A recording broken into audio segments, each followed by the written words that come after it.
आज मैं एक न्यू बेल मानवा एक्सप्लेन करने वाली हूँ जिसका नाम है catch a dragon become my wife. बहुत से मेरे व्यूवर्स ने इसे एक्सप्लेन करने की मुझे रिक्वेस्ट की थी, तो फाइनली आप सभी के लिए मैं ये एक्सप्लेन करने वाली हूँ। I hope you will enjoy. तो चलिए चैप्टर की स्टार्ट करते हैं। हजारों साल पहले हेवनली एम्पीरियर और एक जनरल एक दूसरे से प्यार करते थे, जिनके प्यार को देखकर गॉड्स उनसे चलने लगे। और तभी अनएक्सपेक्टेडली गॉड्स और डीमंस के दरमियान एक वार स्टार्ट हो गई। और जनरल जिसका नाम जान लोंग था, उसे बोला गया कि वो हेवनली आर्मी को लीड करेगा।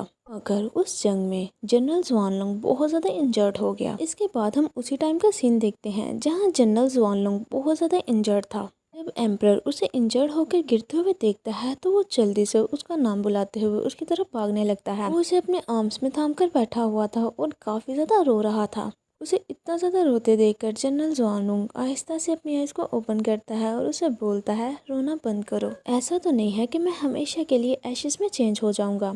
तुम मेरे दोबारा से रिकार्नेट होने का वेट करो और इसके बाद तुम आकर मुझे ढूंढ सकते हो और फिर हम दोनों हमेशा के लिए एक साथ रहेंगे। जिसकी ये बात सुनकर एम्परर काफ़ी बुरी तरह से रोते हुए उससे पूछता है, ये दुनिया बहुत बड़ी है, इतनी बड़ी दुनिया में मैं तुम्हें कैसे ढूंढ सकता हूँ? वरना मत, अगर तुम मुझे छोड़कर चले जाओगे तो मैं तुम्हारे बिना कैसे रह पाऊंगा?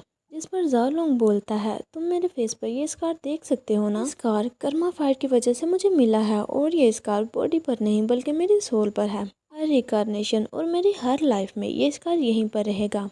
और जब तुम इस कार को नेक्स्ट टाइम देखो तो तुम फौरन ही मुझे पहचान लेना। और हाँ, तुम अच्छे से रहना। जिसकी ये बात सुनकर एम्परर बुरी तरह से रोने लगता है और रोते हुए बोलता है, पर मैं नहीं चाहता कि तुम्हारे साथ ऐसा हो। मैं नेक्स्ट लाइफ में तुम्हारे साथ नहीं रहना चाहता, बल्कि मैं अपनी हर लाइफ में तुम्हारे साथ ही रहना चाहता हूँ। जिसे ऐसे रोता देखकर जाओलोंग बोलता है, बेवकूफ यूहान, अब रोना बंद भी करो। इस पर एम्परर बोलता है, मैं हमेशा तुम्हारा इंतजार करूंगा और मैं नहीं चाहता कि तुम दोबारा से एक जनरल बनो। मैं चाहता हूँ कि तुम एक हेवनली एम्परर बनकर रिकार्नेट होना। इतने में जाओलोंग की हालत काफ़ी ज़्यादा खराब होने लगती है और वो कांपी आवाज़ के साथ बोलता है, योहान, मैं तुम्हारा जनरल ही बनना चाहता हूँ और मैं चाहता हूँ कि तुम्हारे लिए मैं तुम्हारी हर प्रॉब्लम को सोल्व करूँ, मैं प्रोटेक्ट करूँ ताकि तुम अपनी सारी लाइफ अच्छे से गुजार सको। जिसकी ये बात सुनकर जैंग उसकी तरफ देखते हुए बोलता है, पर मुझे तुम्हें प्रोटेक्ट करना चाहिए था। इतने में जाओलोंग की आइज़ बंद हो जाती हैं और वो मर चुका था। जिसे देखकर युहान काफ़ी ज़्यादा घबरा जाता है और घबराते हुए बोलता है, प्लीज़ सोना मत, तुमसे भीख मांगता हूँ, प्लीज अभी मत सोना। इधर मेरी तरफ देखो, क्या तुमने ये नहीं बोला था कि तुम मेरे साथ पूरी दुनिया को एक्सप्लोर करना चाहते हो? अगर तुमने अभी अपनी आइज को ओपन किया तो मैं तुम्हारी ये विश पूरी करूंगा, और अगर तुम ऐसा नहीं करोगे तो मैं किसी और से शादी कर लूंगा और तुम कभी भी एम्प्रेस नहीं बन पाओगे। मगर जाओलोंग तो अपनी आइज को ओपन ही नहीं करता, और वो करता भी कैसे, वो तो अब जा चुका था ना। एम्परर तो बस उसे ये सब कुछ भूलकर उसे इमोशनल करना चाह रहा था ताकि वो अपनी आइज को ओपन कर ले। और जब उसे ये रियलाइज होता है कि ये अब कभी भी नहीं उठने वाला, तो वो काफी ज्यादा घबराते हुए उसे जोर से हक कर लेता है और चिल्लाते हुए बोलता है, मैंने अभी अभी जो भी बोला वो सब कुछ झूठ था। मैं तुम्हारे अलावा किसी से भी शादी नहीं करने वाला। मेरा इंतजार करना, मैं ज्यादा देर के लिए तुम्हें अकेला नहीं छोड़ूंगा और मैं जल्द ही तुम्हारे पास आने वाला हूँ। और जब मैं तुम्हें ढूंढ लूंगा तब मैं तुम्हें समंदर पर लेकर जाऊंगा और तुम्हें पूरी दुनिया भी दिखाऊंगा, और तुम जो चाहो तुम वही कर सकते हो। उसे 3 दिन बाद हेवनली एम्परर ने अपने थ्रोन को छोड़ दिया ताकि वो दोबारा से रिकार्नेट होकर उसे ढूंढ सके। और अनएक्सपेक्टेडली डीमंस ने रिकार्नेशन पूल पर कोई गड़बड़ कर दी, जिसकी वजह से एम्परर जाओलोंग के साथ प्यार करने की बजाय किसी और पर्सन के ही प्यार में पड़ चुका था। इसके बाद हम देखते हैं कि कोई पर्सन एक विला के अंदर काफी जोर से चिल्ला रहा था कि तुम सभी लोग बिल्कुल एक कचरा हो। इसके बाद हम अंदर का सीन देखते हैं जहाँ के एम्परर की रिकार्नेशन बॉडी थी और वो किसी पर्सन से शादी कर चुका था, जिस पर्सन की हालत इस वक्त काफी ज्यादा खराब थी। जिस पर वो सारे डॉक्टर से चिल्लाते हुए बोल रहा था, तुम लोगों को अभी तक यही नहीं पता चला कि मेरी एम्परर के साथ क्या हुआ है, तुम सभी को यहाँ पर रखने का आखिरकार फायदा ही क्या है। जिस पर डॉक्टर काफी ज्यादा घबराते हुए अपने सर को झुका लेते हैं और बोलते हैं, यार मैजेस्टी प्लीज़ हमें माफ़ कर दें। जिस पर वो और भी ज़्यादा गुस्से में आ जाता है और बोलता है, मेरा येन्यू इतना ज़्यादा बीमार है और तुम लोग बस माफ़ी मांग रहे हो। अगर तुम लोगों ने जल्द ही इसे बचाने का कोई रास्ता नहीं ढूंढा तो तुम सभी लोग मेरे हाथों से मर जाओगे। इसके बाद वो खुद को थोड़ा शांत करके दुखी मन के साथ उसके पास बैठ जाता है। कुछ साल पहले प्राइम मिनिस्टर के मैनर में वो जियू से मिला था और और अपनी पिछली लाइफ की तरह ही वो इससे काफी ज्यादा प्यार करने लगा था और आज ही उसकी ये विश पूरी हुई थी कि वो अपने लवर से शादी कर पाया था और वो उसका एम्प्रेस बना था। मगर कौन जानता था कि शादी की रात ही उसकी बीमारी ट्रिगर कर जाएगी और उसकी कंडीशन इस वक्त इतनी ज्यादा खराब थी कि वो मरने के करीब था। वो सैड मन के साथ जियो की तरफ देख रहा था और इतने में उनमें से एक डॉक्टर सामने आकर बोलता है, योर हाइनेस, मुझे एक रास्ता पता है जिससे आप इसे बचा सकते हैं। जिस पर वो गुस्से से उसकी तरफ देखते हुए बोलता है, तो जल्दी बोलो।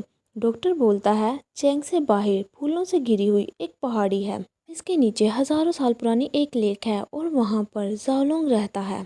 और गाइज, ये जाओलोंग कोई और नहीं बल्कि हमारे जनरल जाओलोंग की बात हो रही है। वो शायद रिकार्नेशन के बाद उसी नाम से ही रह रहा था और बताता है कि वो एक ड्रैगन है और अगर आप ड्रैगन हार्ट को मेडिसिन के तौर पर यूज करते हैं तो इससे आपकी हजारों बीमारियां दूर हो सकती हैं। जिसे सुनकर वो थोड़ा हैरान हो जाता है और बोलता है, क्या एक ड्रैगन हार्ट? और फिर सीरियस फेस के साथ बोलता है, अपने यू को बचाने के लिए कल मैं खुद उस ड्रैगन हार्ट को लेने के लिए जाऊंगा। जैसा कि रूमर्स थे, वहाँ पर उसने काफ़ी ज़्यादा फ्लावर्स देखे और उस माउंटेन के ऊपर हज़ारों साल पुरानी एक लेक भी थी जहाँ पर जालूंग रहता है। और वो रूमर्स बिल्कुल ठीक थे। जब वो पैदा हुआ था तो उसकी एक आंख पर निशान था और उसका एक ड्रैगन सींग भी उसके सर पर नहीं था। बचपन में ही उसकी मदर ने उसे उसके ट्राइब से बाहर फेंक दिया था, तो तभी से वो इस लेक के नीचे रहता आया है। कल उसके साथ कुछ अजीब हुआ। जब वो लेक से बाहर निकला तो उसने एक इमोर्टल को वहाँ से उठाया जो कि काफ़ी ज़्यादा इंजर्ड था और उसे लेक के नीचे ले आया। अब जबकि वो अपना ध्यान लगाकर मेडिटेशन कर रहा था तो वो पर्सन उसे तंग करते हुए उसे पूछने लगता है, तुम्हारा नाम क्या है? आखिरकार तुम कितने साल के हो? क्या तुम अकेले ड्रैगन हो जो कि इस लेक में रहता है? क्या तुम्हारा कोई दोस्त है? इसकी ये सारी बातें सुनकर जालोंग तो थोड़ा इरिटेट होने लगता है, मगर वो पर्सन कंटिन्यूसली उसे क्वेश्चन किए ही जा रहा था और वो पर्सन कोई और नहीं बल्कि हमारा एम्परर था। जब ज़ाओलॉन्ग ये देखता है कि ये बिल्कुल भी चुप नहीं होने वाला तो वो अपने साइलेंस मेथड का यूज करके उसके मुंह को ही बंद कर देता है। जब हमारा एम्परर कुछ भी बोल नहीं पाता तो वो उसके सामने आकर काफी क्यूट वे में उसे खोलने का इशारा करता है, जिस पर ज़ाओलॉन्ग काफी गौर से उसकी तरफ घूरने लगता है। फिर वो कुछ सोचते हुए साय करके अपनी मैजिक को दोबारा से यूज करता है और उसे रिलीज कर देता है।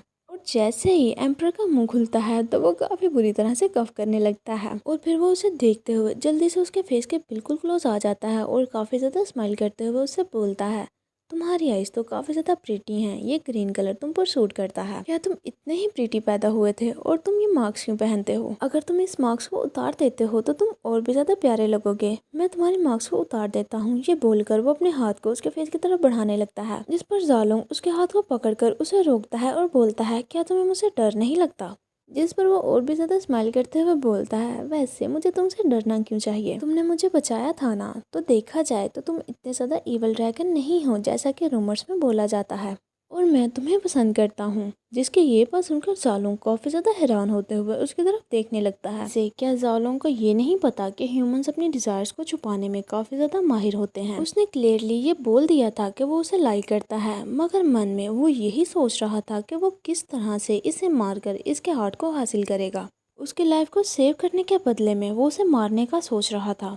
इसके साथ ही फर्स्ट चैप्टर यहीं पर एंड होता है। अगर आपको ये वीडियो अच्छी लगी है तो प्लीज़ लाइक करें और मेरे चैनल को सब्सक्राइब करें। Thanks for watching. मिलते हैं आपसे नेक्स्ट वीडियो में, तब तक के लिए बाय बाय।